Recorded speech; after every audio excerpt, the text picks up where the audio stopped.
when they had that stretch of Cleveland, Minnesota, and the Bengals, where it was like the defense figured something out. The problem is, number one, Brock Purdy keeps finding other ways to win. Number two, Kyle Shanahan has so many weapons around him and he knows how to use them that you figure one thing out and he's already ready to counter it with somebody else. Do you stop McCaffrey? Well, you're not really stopping him, but you're slowing him down. Then you got to deal with 19 and Deebo Samuel, or you got to deal with 85 and George Kittle. The matchups and bad matchups for the opposing team just don't stop. No, it's a joy to watch, and I think that like we're gonna see Kyle kind of go back a little more this year to his master of creativity stuff, because he looks like a guy who's totally in love with the chess pieces that he has again, and I think last year was not like a prove it year, but just kind of like okay, let me just see what they can do. Okay, they can do all this now. Oh, now we're going to have some fun now. I think other than the weekend at McCaffrey's wedding, which, by the way, him in the tux with that freaking stash was sweet. Man, as a quality stash right there. He looked Tom Selleck. He did. He really did. I mean, it was very, very solid. Looking GQ as heck. But yeah. I think he's been him and his dad had just been cutting up wild stuff that we're going to just enjoy all season long. Yeah, I think there's some new trends that I think that he can go ahead and follow. And this is one thing I've been talking about on the channel a little bit, is I think the 49ers are going to run some more 12 personnel. 12 personnel being one running back, two tight ends. They signed Logan Thomas, and they bring Logan Thomas in. I love that move. Yeah, it's a great move. You bring in a guy who has 55 catches, 496 yards, and 4 touchdowns last season. He's huge, too. Yeah, he's 6'6", over 260 pounds. And you've got a veteran now that's been in the league for 10 years. And this is not the normal guys the 49ers have had backing up George Kittle. This is a guy that Jordan Matthews and stuff. Yeah, this is a guy that can just step in, and he could play as a starter if George Kittle's out. I mean, you got to feel comfortable with doing it. Force, too. Like I think people who don't know a lot about him are by October are going to be like, ooh, this guy's nice. Because he's an elite athlete. He's got really good hands. He's active. He's fast. He's very, very physical too. Like he's a talent that is going to be really nice in this offense. Yeah, and he's a guy that played quarterback, so he understands where he's supposed to sit down in zones. He understands what defenses are trying to do to him. So he's going to have a real connection with Brock, I believe.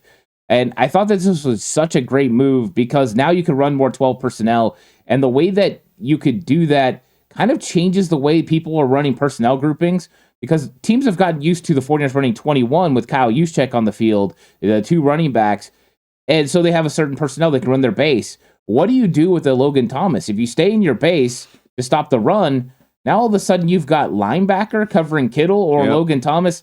That's a problem. If they motion Christian McCaffrey out, that's a problem. And the reason I think this is the move is last year during the preseason, Mike McDaniel ran 12 personnel 65% of the preseason. And I think he was getting a look at what defenses were going to do. And of course, there's not a lot of game planning in that in preseason.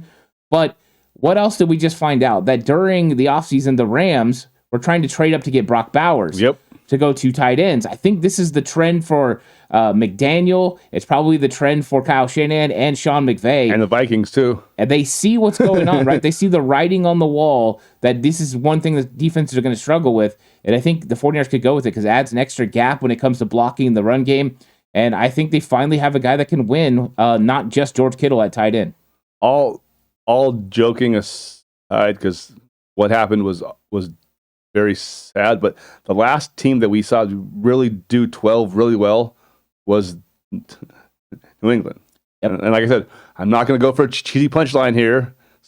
Sorry, folks. But with Gronkowski and Hernandez, like that was a dynamic, unstoppable force, and Kittle and Thomas could easily be on that level. Yeah, let me add to that. You know who was a part of that organization and a part of that offense when he was there in New England, when Aaron Hernandez and Gronkowski were there, was Mick Lombardi, who the 49ers brought in during the offseason. That's true. He was with the Raiders, and then he was there with Aaron Hernandez and Gronkowski, and he was a part of all of that was going on. I think that is a big reason why Kyle Shanahan brings him in is I know he's just an offensive, overseer, but you bring him in, he's going to be able to not only have checks and balances with Kyle, but now he's a guy that saw it work in New England. So now you can take those same principles and then figure out which ones work in your offense. To me, 12 personnel could be huge, which is a little bit different than what people are thinking because the 49ers spent a first-round pick on Ricky Pearsall. I like this kid. And I like this kid a lot. Ricky Pearsall is going to be the fourth wide receiver. Jason, do you think they're going to run for a while more 11 personnel or 12? Or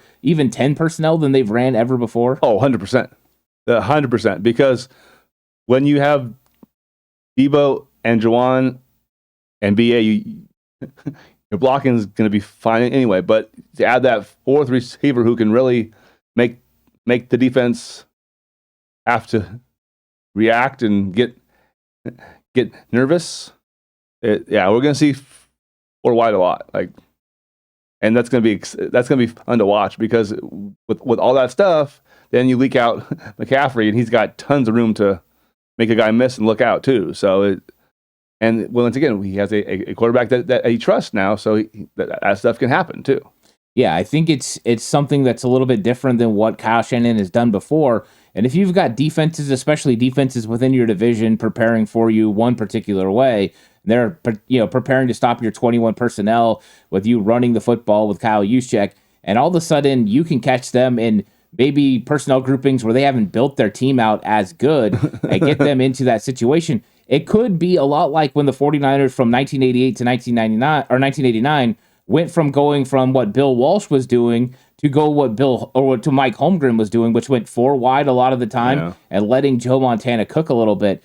I don't think it's going to be so significant that we notice that four wide receivers are always out there like 1989. But I'm saying there could be an effect that reminds us of 1989 when we get those four receivers out there, because I do believe Ricky Pearsall can add something to this offense. I don't know how much yet. I want to see what he looks like in training camp. Heard a lot of good things about his connection with Brock Purdy. But let's see what happens when he get out there. The one thing I do know, I love the route running. I love his catch radius. And I like the fact he's not afraid to take contact when he catches the football, and he usually hangs on. I think there's a competitor there. He's got a little about him. I like that a little. He does. Because remember now, last year was one of the worst Florida teams they've had in 40 years, and he still put up really good numbers on an awful team in the SEC, and he played well against everybody too. It wasn't like he had a huge game against Vandy, and he played well against Georgia, and that's an NFL factory. So I was happy, and I watched him a couple times at Arizona State because he did a little bit against USC too. That was sad. So no, I was like, I like this kid. I was surprised that they took him at 31, obviously, but I think he's going to be something that we love quickly. And why was it the surprise at 31? Was it the player or was it the position? Because most people thought the 49ers were going to go offensive line, or DB even something. Cooper DeJean, something like that. I was sitting there yes, Cooper. Okay, okay, Pearsall. All right, cool. But yeah, it's no knock against him. It's just based on what we all have had identified as areas to improve on. Wide receiver wasn't one where you're like, oh yes, let's go do it. But yeah. Thanks for watching. Full episodes of the Ant Hill Show are available over on Patreon. 49ers Cutback on Patreon. Thanks for watching.